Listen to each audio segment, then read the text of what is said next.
Good afternoon, everyone. My name is Donna Gunkle. I am the Director of Clinical Integration here at United Medical ACO. I will be your host this afternoon as Kemal is off traveling. So today for our United Medical Diabetes Program Wellness webinar, I'm just going to do a quick introduction. So we have our wellness program team on the next slide. So Kemal is our chairman, and again, myself, Donna Gunkle. Dr. Hundle is our program director. We have Caroline Weber, who is our dietitian who oversees the diabetes program. And then we have our two social workers, Roxana and Carla, who are also part of the team. So our diabetes wellness webinar program is held once a month. Usually it is the second Friday, but sometimes that changes due to other needs that we need to do as far as presentations. And we do go through, a variety of topics. We have guest speakers with us.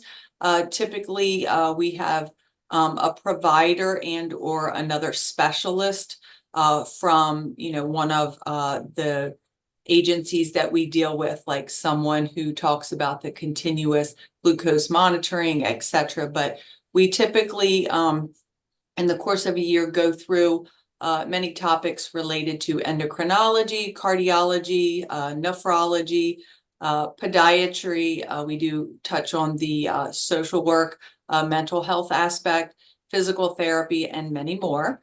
So today with us, our two panelists will be Joesph Auble from our United Medical Clinic, and we do appreciate you being with us on short notice this week, and also Caroline. So today we're going to talk about diabetes and the immune system. So with that, I will turn it over to you, Joesph, to talk us through that. Fantastic. Thank you so much, Donna. So today we'll be going through the diabetes diagnosis and its effect and impact on the immune system. There are many causes and effects to both of these conditions, and they really play hand in hand together. So very interested and excited to talk about this topic today. So thank you. So first, we'll start off with just explaining what diabetes is. Let's get a general foundation of knowledge for what we're dealing with, right? So there's two main types of diabetes. There's type 1 diabetes and type 2 diabetes. Type 1 diabetes is an autoimmune condition. Autoimmune meaning against the body.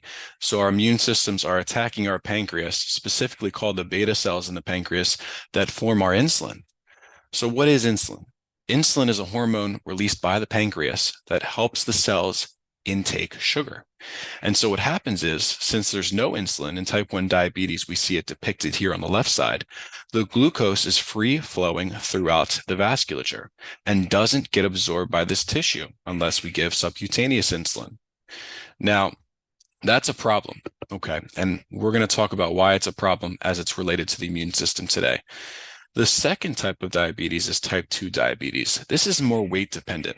This is when the pancreas is producing insulin. However, the body tissues here are kind of resistant to it. So they're not going to respond as well as they should typically. Glucose isn't going to be absorbed as it typically does. And what happens is we're having the same theme here. The sugar is free flowing throughout the vasculature, and it's not absorbed by the cells. So our immune system. It is hefty. It is strong. It is multidimensional. It is composed of a vascular system called the lymphatic system that runs throughout your entire body. It's like a highway for the immune cells, and they can go in and out of the arteries and the vessels in the body and suck up pathogens and take them back to the lymph nodes here and the lymphatic system. And they can even take them up in the arterial system as well, but typically they like to run along these highways here. And so I always call the lymph nodes as kind of the basis of the immune system, where they all gather together. Now, this is a cool depiction, a YouTube video actually, on a immune cell tracking a bacterium. This is in your body, and the red blood cells are to the side here. And so it's tracking it with messengers and proteins, and we'll come to find out that these messengers and proteins are actually impacted by diabetes and high blood sugar. So let's get back here to this PowerPoint. There we go. Oh, excuse me. YouTube is acting up here. Let me get them up. Perfect. Thank you. Sorry about that. So, how does diabetes affect the immune system? So we're going to talk about three main areas today. First is the dysfunction of immune cells. Second is how insulin can actually help modulate the immune system in diabetes. And so insulin is a big player in how our T cells operate. And our T cells are immune cells that send antibodies out, memory cells that are helping the immune system fight off infection. And the third one is, a lot of blood sugar is going to disrupt these proteins that we just saw. So those bacteria that was running around in the cell that was chasing it, it actually depends on those proteins as well, and high blood sugar can disrupt them. But it also causes inflammation and atherosclerosis, leading to plaque on vessels, vascular disease, potential heart attack or stroke. So the first topic is dysfunction of the immune cells. There's a study done that says diabetes or high blood sugar can cause cytokine inhibition. What is a cytokine? So a cytokine are those chemical messengers that help cells communicate between one another. And so high blood sugar is going to disrupt that communication and then cause the cells not to operate as they typically should. In this case, not to effectively or ideally combat the pathogen that the immune cell typically would. It'll also cause something we call innate immune dysfunction. The innate immune system is the first line of defense. Those are the cells that go right into the battle. It's the frontline defense for the immune system. And so what happens is sometimes high blood sugar and diabetes can affect the way they function as well, or even alter the way they function. And the last one here is the inhibition of antibodies. Antibodies are sent out from those T cells we were talking about and B cells. And what happens is it can stop them from functioning as well or catching on to a pathogen or helping other immune cells even defeat a pathogen. So the second one is, insulin is going to modulate our immune system, and diabetes with the immune system can cause that T cell impairment. So insulin is heavily related to the immune response. Insulin actually can bind to a receptor on those immune cells and stimulate them, make them work harder, make them work faster, direct them where to go, provide energy for the cell and other cascades throughout the cell that help it function better. And so when insulin does bind to these T cells, they're able to send out more signals, activate other parts of the immunity, and that communication line together is much more coherent. So the insulin receptor or signaling molecule is like a second push to the immune system. As Dr. Weiner said in this study here, it can ensure that it can fight off the infection with the best possible weapons it has. Providing insulin to the cell is like giving the cell a whole arsenal of what to and how to deal with specific pathogens like bacteria, viruses, and other invaders in the body. So this is just a picture depicting that. What I want you to take from this is see the insulin binding here at the end of the cell. It sets off a cascade that basically helps proliferate this guy here and effectors. And these are cytokines, those messengers that communicate. So by insulin binding, it allows the T cell here to effectively more readily communicate with other cells, which provides a better response to these pathogens and invaders. And overall, insulin is very important in the modulation of the immune system. And so in type 1 or type 2 diabetes, whether we're dealing with the insulin resistance like we are in type 2 diabetes or the lack of insulin like we are in type 1 diabetes, it's very important that insulin is provided to these cells to help them function better. So, the third topic we're going to talk about today is the, hyperglycemia, as we've been pinpointing, can disrupt the immune system proteins. And not only does that affect how we deal with invaders in our body, but it can also lead to inflammation and atherosclerosis. So you're not off the hook quite yet, because what happens is when we have high blood sugar, it's going to cause dysfunction of the vessel systems. That dysfunction is going to lead to a lot of oxidative stress on the vasculature. It's going to increase the inflammatory markers and the production of vasoactive markers. Vasoactive meaning whether the vessel opens or whether it constricts further. And that's a big factor in how atherosclerosis forms in the first place. So take by this picture here. Inflammation in the blood vessels can lead to atherosclerosis. And so diabetes can confer that worst phenotype. And so we see hyperglycemia present in this cell here. It's got a lot of sugar, which means we're having these immune cells nearby. That promotes a lot of inflammation and also can disrupt the vasculature a little bit. Now all these players are coming in and we see how the vasculature is kind of split in half here. And so this plaque is more readily formed. This plaque is harder than it normally should be, and it's increasing at a higher rate than a person without diabetes because of that high blood sugar. So again, just hitting the point home here, it can lead to the vasoconstriction or the constriction of those vessels, more inflammation in your vessels, and overall both of them can lead to more fibrosis and remodeling of those vessels together. And so it's important that we understand that the immune system, by being activated by high blood sugar, can almost act in a negative effect on our vasculature and cause increased risk for peripheral arterial disease, heart attack, stroke, and other vascular complications that we typically don't see in patients without diabetes or high blood sugar. So you may be thinking, well, I don't have diabetes, but I have prediabetes. So does that put me at risk? Well, it does, right? Because we're getting to that risk of hyperglycemia. Okay. Hyperglycemia thus can lead to these kind of complications and then even worsened by potential likelihood of diabetes thereafter, if there is one. So just to summarize here, diabetes causes the immune cells just not to work as well. They're not as efficient as they typically would be if we have normal blood sugar and regular insulin and not a lot of resistance to insulin throughout the body. Our T cells are going to work better with insulin. When insulin binds, we saw that cascade effect, and we saw how they were more readily to send out those chemical messengers and recruit help and have a bigger arsenal. Diabetes can also increase the inflammation in the body. It can tell immune cells to do, kind of bad things. Create more inflammation can lead to atherosclerosis, narrowing of those vessels, putting you more at risk for something like cardiovascular disease. So why is this important? Well, it's important because our diabetics are at a disadvantage. When it comes to infection, not only is that inflammatory response going to be heightened, but the healing effects are going to take much longer. And so that's why if you're a patient, you've been denied a preoperative exam because of your A1C being too high, there's a reason for that. And the reason is the healing effects are going to take much longer. The immune system might not react the same way it would if you had a normal blood sugar. And so you're more at risk, not only for prolonged healing, but potential negative health outcomes. So diabetics, they have an increased risk of negative outcomes like heart attack or stroke. And that's, like we mentioned before, secondary to pro-inflammatory response.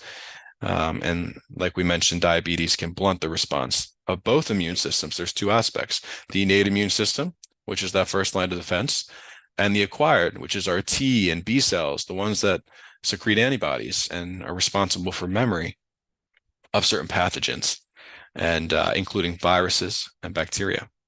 So they're more susceptible overall to illness and disease, or even repeat illness and disease. So what are our crucial take-home messages from today? Blood sugar control is crucial. It's crucial to maintaining a healthy immune system and a lot of other things.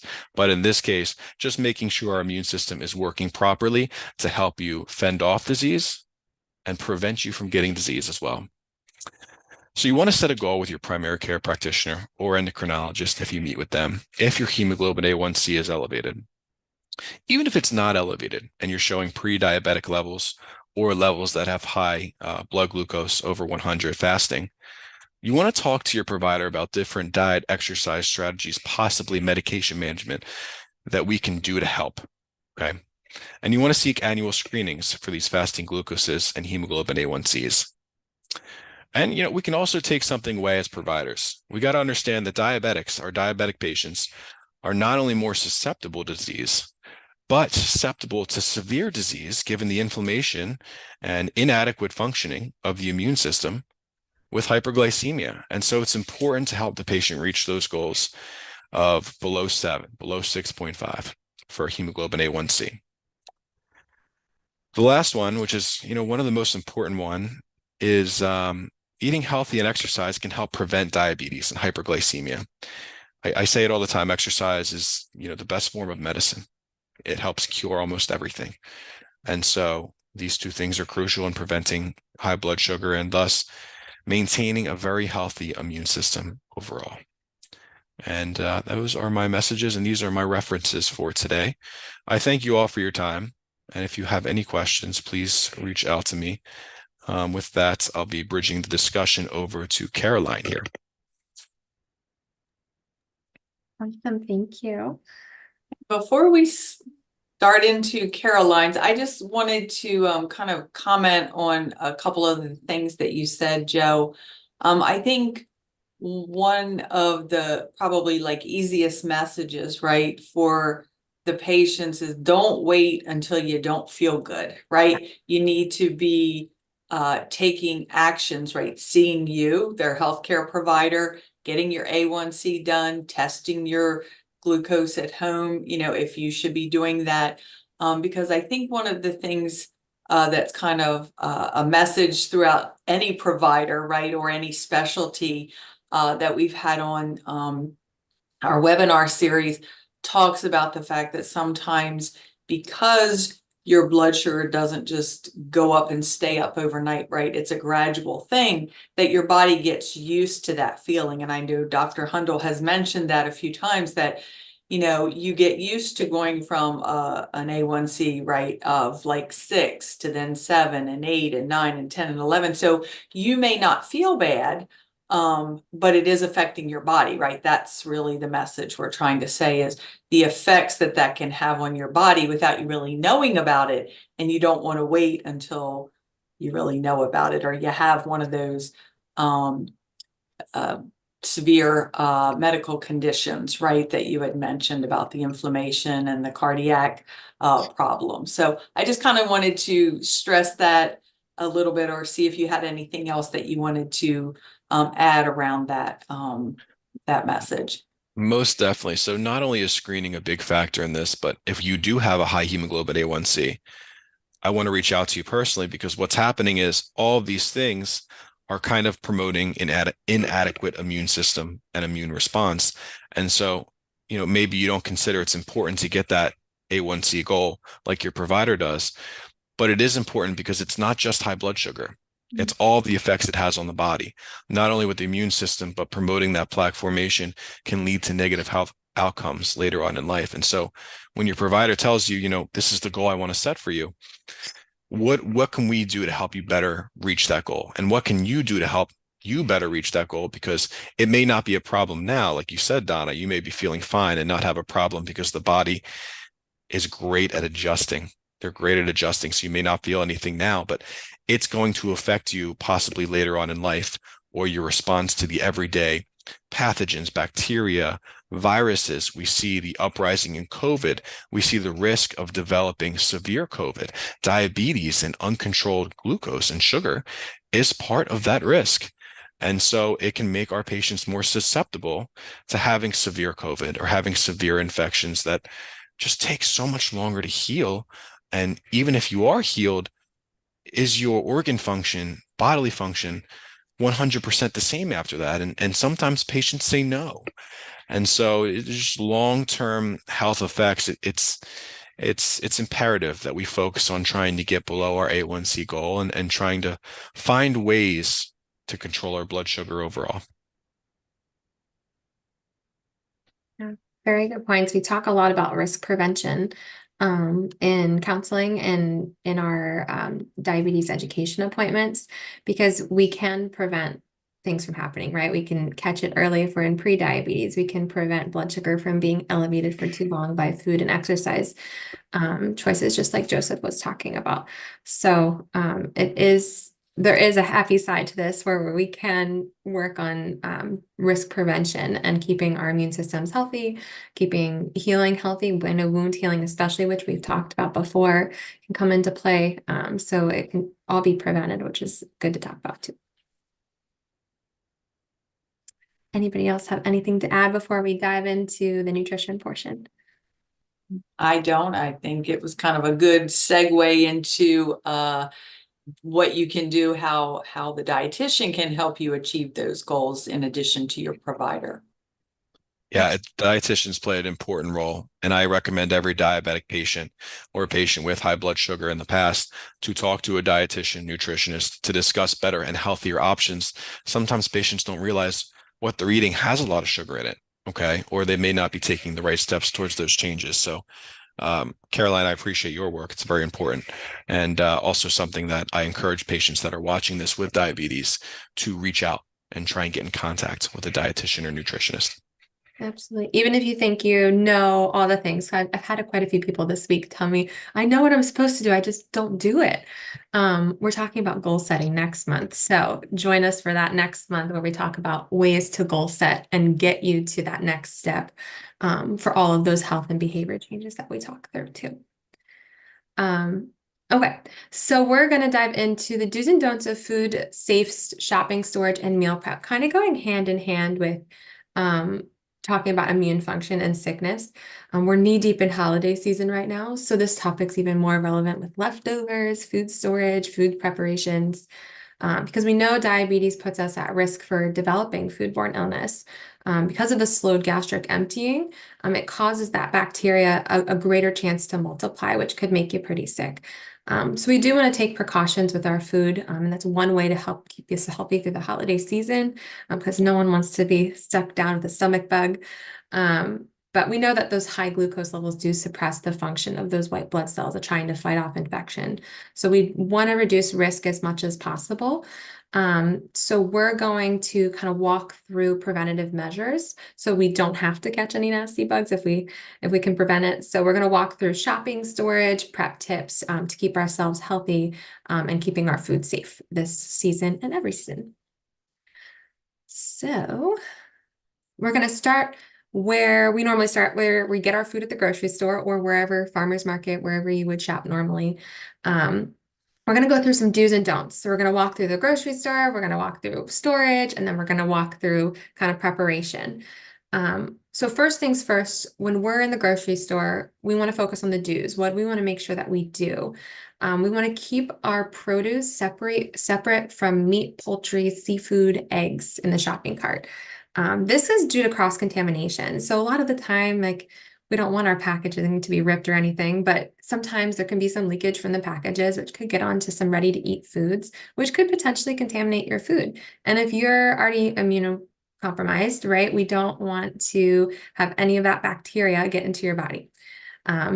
Placing the meat, poultry, seafood, and eggs in a plastic bag at checkout or a separate bag at checkout is also a way to prevent that cross-contamination. So we don't want to kind of mix, you don't want to throw, I don't know, tomatoes in with your chicken because that could end up cross-contaminating and make you pretty sick. We also want to make sure we check the dates of the products while you're shopping. So when do you intend to make the meal, right? If you're looking at some chicken and it's going to expire in 2 days and you're planning on making it tonight, you're probably in the safe zones there. But if you're looking at a package and it's going to expire tomorrow and you plan on keeping it in the fridge for the next week, you do want to be mindful of those date ranges that you're having for your package foods especially. Now, if you're going to freeze it, that's entirely different. If you notice there's a sale, like 50% off the meat, it's going to expire in 2 days and you're going to freeze it, that's an entirely different story. The freezing stops that bacteria growth. So usually you're in the safe and clear there. But we also want to focus on the don'ts, things you want to try to avoid. Some of these go hand in hand with our do's, but avoiding damaged packaging on those meat products. So looking for leakages, looking for, you can even look for like those meat products that in the freezer section that have ice crystals on it. Those tend to be signs of that they've been thawed and refrozen. So trying to avoid any of those packaged items that might have those icicle crystals on it, anything that looks of an odd color, that smells. If your fish smells a little fishy, it probably is a little fishy and you probably want to avoid it and choose something else. So just be really aware of the products you're choosing, looking for kind of damaged and leaking packages. Don't buy any eggs. I know most of us pick up the egg carton and check inside to make sure that nothing's broken, but we don't want any shells to be damaged because that could cause some contamination as well.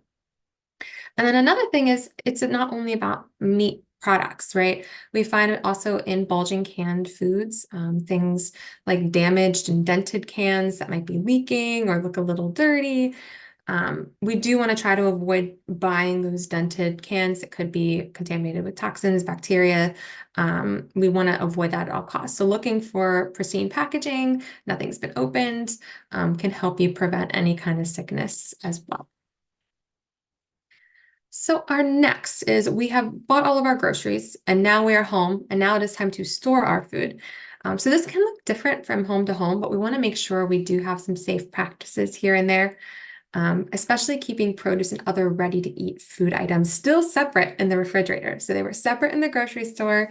Keeping them separate in the refrigerator is going to be key as well. Because if you think any point that could leak, it could fall onto a ready-to-eat food, you could eat it, not know it, and then end up getting sick. We then want to make sure we refrigerate. So having that time between getting home and storing your food, you don't want it to sit out as often. You don't want to leave your groceries in the car without, a cooling source. So refrigerated food should be refrigerated within 2 hours of grocery shopping, or 1 hour if the temperature is above 90 degrees Fahrenheit. Because if we leave it at room temperature too long, that creates a breeding ground for bacteria, which we don't want, especially if you're more susceptible to sickness. Making sure, double check your fridge is set to 40 degrees or below and your freezer is at 0 degrees or below. Double checking, like even doing a little survey every couple of months on your refrigerator and your freezer to make sure they're reaching those temps. Because if they're any higher, that bacteria can start to grow and multiply. So we want to make sure that you maybe have a checklist every couple of months to check in to make sure that your appliances are working properly. And then we want to make sure that this is a big one. I know people do this different everywhere. I know I grew up with chicken being defrosted on the counter. I'm still alive, but we want to try to avoid that if we can, especially if you have diabetes. We want to defrost the food in the refrigerator, right? It's going to keep it at a food safe temperature. It's not going to cause a breeding ground for bacteria. You could thaw it in cold water or in the microwave if you're intending to use it immediately. We want to avoid any chance that it rises to a certain temperature that's unsafe for too long, which then causes you to have an increased bacterial growth. So while some people are still alive after having it fall on the counter, highly recommend that you refrigerate it and let it thaw overnight or under cold running water to keep it. I think it's about 70 degrees. Don't let it get above 70 degrees in that cold running water. So going to the don'ts, making sure that we place it in the correct, those raw poultry, meat, seafood things, place it in the correct place in the fridge. We want to put them on upper shelves, right? We don't want to put them on upper shelves because of the chance of leakage. Putting them at the lowest point in the refrigerator, usually in the center of the refrigerator, because that's the coldest portion of the fridge usually. So we want to try to avoid keeping them at the highest point because it has more chance to kind of, if your package dripped or something like that, trickle down into those ready-to-eat foods. We want to make sure we don't remove the eggs from their carton or keep them in the refrigerator door for a couple of reasons.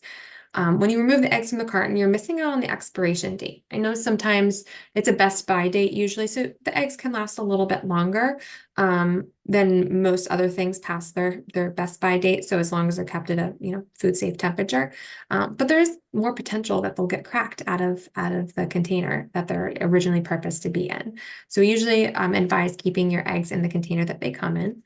And not keeping them in the refrigerator door. You'll notice we say keeping dairy out of the side of the door, which we'll talk about in a minute, because it's the warmest part of the fridge, right? We want to keep everything below 40 if we can, but that fridge door keeps opening and opening and opening, and it's exposed to the most circulation of warmer air. So we want to make sure that we keep all of those spoiling items off the side of the fridge if we can. This one can be a big one for the holiday season. Try not to overfill your refrigerator or your freezer. It creates more warmth, right? So the more things you pack in there, the less that cold air can circulate.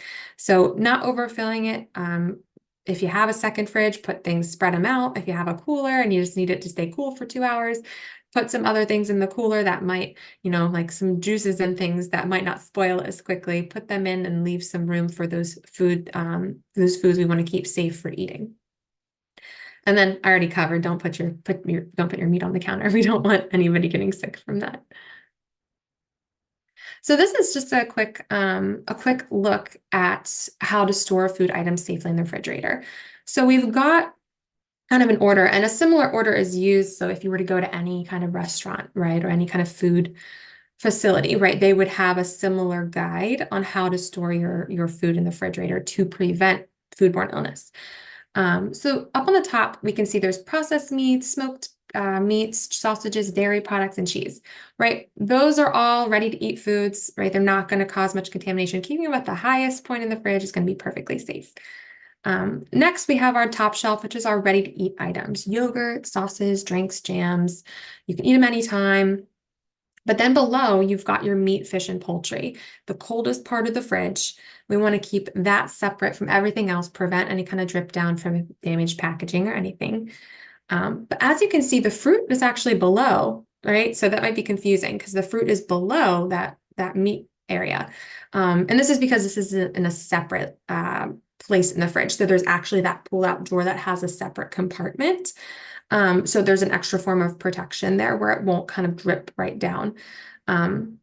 So setting low humidity for storing that produce will help it spoil a little less quickly. So keeping vegetables and fruit separate from that meat product, but that's usually why you see that bottom shelf items above the fruit and vegetables. And then we've got freezer items. Keeping ice cream, higher fat foods quickly to spoil, meat's about to expire. You can even do it with vegetables about to expire, throw them in the freezer. You don't have to have any food waste there. But avoiding keeping any of those quick spoiling items in the refrigerator doors and leaving that for those bottled drinks, juices, butters, herbs, sodas, oils, things that don't spoil as quickly as like a meat product would that aren't a breeding ground for bacteria. And as always, I always point out to patients, check your dates in your labels. Have a quick reference guide of when you bought something, because sometimes you might find a salad dressing from 3 years ago. So you just want to be aware of things that are in your fridge. Have a rotating schedule, and there are some food establishments, they do an actual checklist, right? First in, first out. That's what they call it, right? So the oldest thing gets pushed to the front, and then we use that first, and then we go on to use the new thing next. So that kind of helps prevent eating something past expiration date, which is also a way to prevent foodborne illness as well. So now that we've stored our food, we've done all we need to do, we're going to dive into kind of food preparation. So how do we prepare food safely without contaminating or getting sick through that food preparation? So the do's that we want to focus on, we do want to wash our hands for 20 seconds before preparing food. There's a lot of bacteria, even like touching things in our house. It might not be, it might not be sick for us, right? It's our germs. Our germs are all over our house. But especially if you're preparing for other people, your germs are different from their germs, which could make them very sick. So washing your hands is a great way to prevent any kind of sickness from spreading. We want to make sure that we rinse our whole fruits and vegetables under running water and dry them with a clean cloth, let them air dry, salad spinner. Rinsing, you don't know where that produce has been. I always have the visual of especially like apples and things that you would readily eat the skin of like the grocery store where people like pick up an apple and put it down, right? And then if you were to just take that apple and eat it, you don't know how many people touched the apple. So allowing your fruit and vegetables to be washed, especially if they're ready to eat, fruits and vegetables and you're eating them raw, we want to definitely make sure that you rinse them off really well. Keep on washing your utensils that you've touched with uncooked meat, poultry, seafood, eggs, flour before using them with any other food, especially if that food's going to be eaten raw. So we don't want, like, have a separate spoon for your cooking your chicken and have a separate spoon for cooking your vegetables. That way you don't cross the two and end up contaminating with, a bacteria that was on one or the other.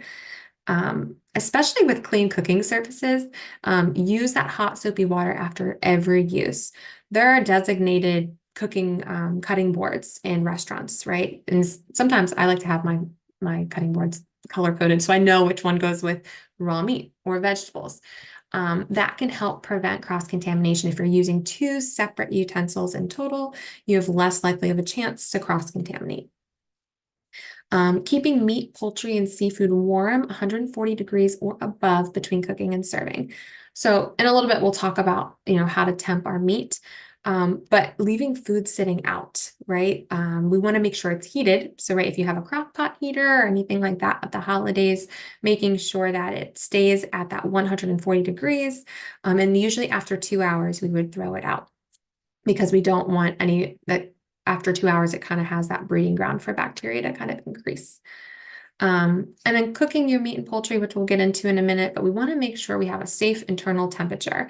We hope that everyone should have some kind of meat thermometer available so that you can check it. If I haven't reached the point of my chef career where I can look at something until it's done, I temp everything. But we do suggest having an internal temperature, which we'll go over the specifics for each meat product, seafood product, anything that's going to be cooked from raw. Discard food that's been sitting out for over 4 hours, right? So food for 4 hours, 2 to 4 hours is the key point. Cold food, especially, dispose of after 2 hours. 4 hours for that hot food, and we don't want it sitting out any longer. That's what they do at food safe restaurants, right? After 4 hours at the buffet, they should be throwing it out and not reserving it. So that should be the same in our homes as well. So then going into our don'ts, which kind of correlate with our do's again. Don't wash your meat, poultry, seafood, or eggs. Don't throw your chicken in the sink and rinse it off because that's just going to throw all of the bacteria all over the place. So the bacteria is killed when you cook the meat, right? So there's no need to wash it. If you want to pat it with a little bit of a paper towel to kind of get sometimes it can be slimy, you can pat it a little bit, but there's no need to actually rinse those items off. Don't use soap or detergent on your foods, especially if they're ready to eat foods. Those things aren't meant to be put, they're not food safe things to be put into our bodies, right? A fruit and vegetable washer is perfectly fine if you have like a fruit vegetable spray that's been designated food safe, perfectly fine, but we don't want to be using outside soap or detergent on those foods to try to remove extra dirt. We don't want the raw poultry, seafood, eggs, and flour to touch anything that will be eaten raw. I think it's important to note flour. I had this conversation when we were baking cookies recently of why we don't eat, raw cookie dough. Flour is actually one of the main contaminants, like with the salmonella, that causes foodborne illness. So it's not, sometimes it's the eggs, but most of the times it's the flour. So flour would be in that category of try not to eat it raw. Usually we want it cooked. Next, we don't want to reuse plates, cutting boards that have touched that uncooked meat or flour or eggs unless you wash them first with hot soapy water. So if you wash them, perfectly fine, but we don't want to cut our chicken and then go to the vegetables. However, if you're cutting the vegetables and then you go to the chicken, that would be okay because you're going to end up cooking the chicken, right? You have less chance of getting that foodborne illness from that vegetable into the chicken. So we don't want to cross-contaminate, but the order that you do things in could be important in that process of preparation. We don't want to serve undercooked meat. We want to temp everything, which we'll get into in a second. And don't allow foods to cool before refrigerating. So I know sometimes after dinner, you could let something sit on the counter for a little bit. It's too hot to put in the fridge. I don't want to do that yet. But the longer you leave that item out, the greater the risk of that bacteria multiplying. So we don't want to have that happen. So put it right into the fridge. If it's too hot to put in the fridge, maybe put like pot holders underneath of it. I've actually put it on top of an ice pack in a fridge before to kind of help cool it faster. The goal is to bring the temperature down as quick as possible, so that we don't have a bacteria growth. And then again, don't let food sit out for more than 2 hours, especially if it's cold. 1 hour if the food is above 90 degrees Fahrenheit. That's more of an issue as well in the summertime if you're having cookouts. We don't want you to leave any cold items out without refrigeration or any kind of cooling mechanism. So I mentioned that we would be going kind of through the cooking meat to the proper temperature, which can sometimes be confusing of where do I put the thermometer? What kind of thermometer do I use? And what specific temperature goes with some specific meat item. So we've got a couple different options here. We've got beef, pork, veal, lamb, steak, chops, roast. Anything in that steak category is going to be about 145 degrees Fahrenheit with a 3-minute rest time. So as you can see in our steps, right, allowing the meat to rest can still continue the cooking process. So you don't have to cook it until it's, dead again. You can keep it sitting and it can come to that internal temperature, but you still would want to check it after that 3 minutes to make sure it actually reached the 145, which can guarantee that most, or if not all, the bacteria has been killed off. Poultry is 165. So you're heating up your poultry to 165 to make sure that you have killed all the bacteria. Ground meats are 160. So even if it's ground beef, right, we see a 145 for beef. Oh, so maybe 145 for ground beef. It's different because there's been more processing with the ground beef. It has gone through a machine to ground it up. So there's an increased risk for higher bacteria growth. So we want to make sure you cook that to 160. Fish and seafood is a little bit lower. It's at that 145 range as well. Fish and seafood and some of the other items are you can tell when they're done, right? Because the consistency and color changes, but sometimes that temperature didn't reach the exact amount. So I'd always encourage, when you're using a meat thermometer, insert the food grade thermometer into the right spot. For white meat, it's inserted into the thickest part of the breast. For red meat, it's that center portion away from the bone. The bone is going to carry a lot of heat, so you don't want to put it next to the bone because it could give you an inaccurate reading of what your meat temp actually is.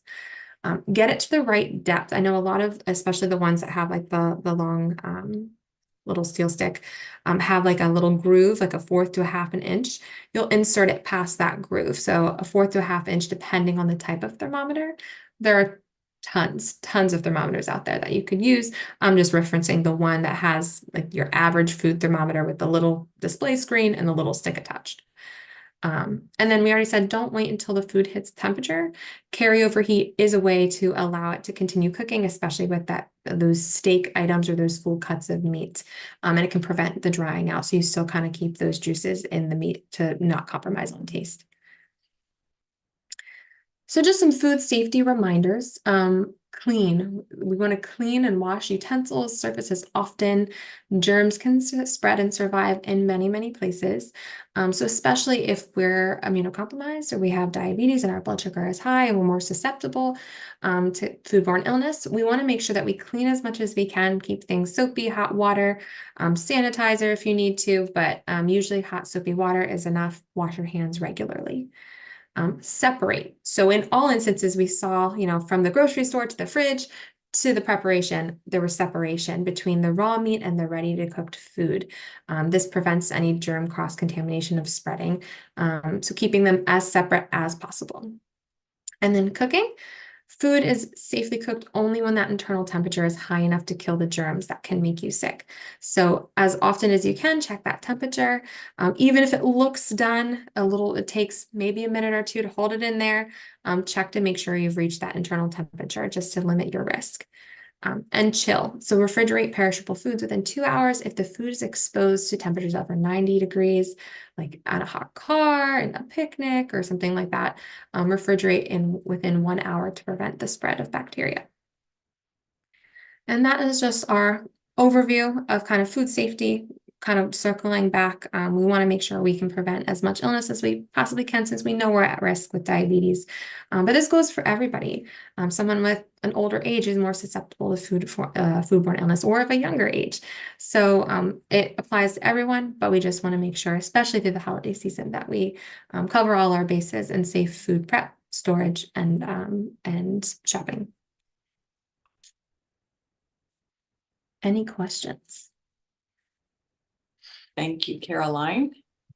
So one thing I did just want to kind of mention, I know you talked about, keeping it warm or keeping it cool. So I know there are things that you can do out there, right? If you're having something, whether it's in the house in the winter months, like the holidays, or outside, is, putting food that should be kept cold in a bowl, sitting inside another bowl Yep. that maybe has ice in it. Or, some places sell, different types of cookware or storageware that has built-in things that you can put in the freezer, and it remains it's iced, and so therefore you just sit the food on top, or putting it in the chafing dishes where it stays warm, so that you can keep foods as healthy as possible. So I just wanted to kind of mention that as well. You don't have to have something fancy.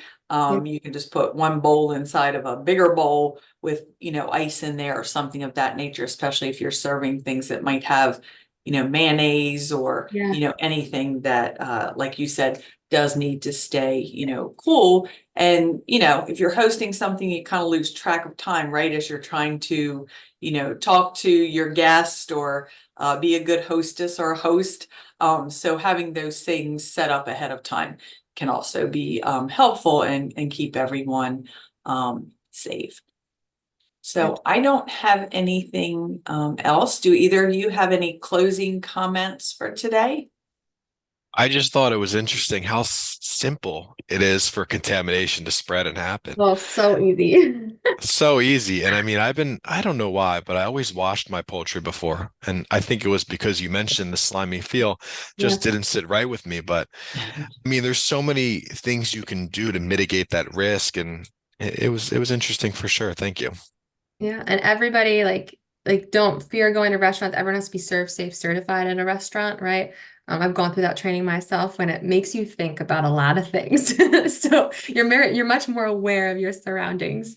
So our job is to, share that information to make sure you are aware of your surroundings, and some of the old practices that we maybe did before probably aren't the best to continue. Right. Well, thank you both again for joining us right before the holidays. And so, as Caroline said, we plan our January wellness webinar. We plan to have Dr. Hundle, our endocrinologist, joining us to talk about New Year's goal setting. So look forward to that topic. And again, we want to wish everyone a safe and happy holiday. And thank you again for joining us today.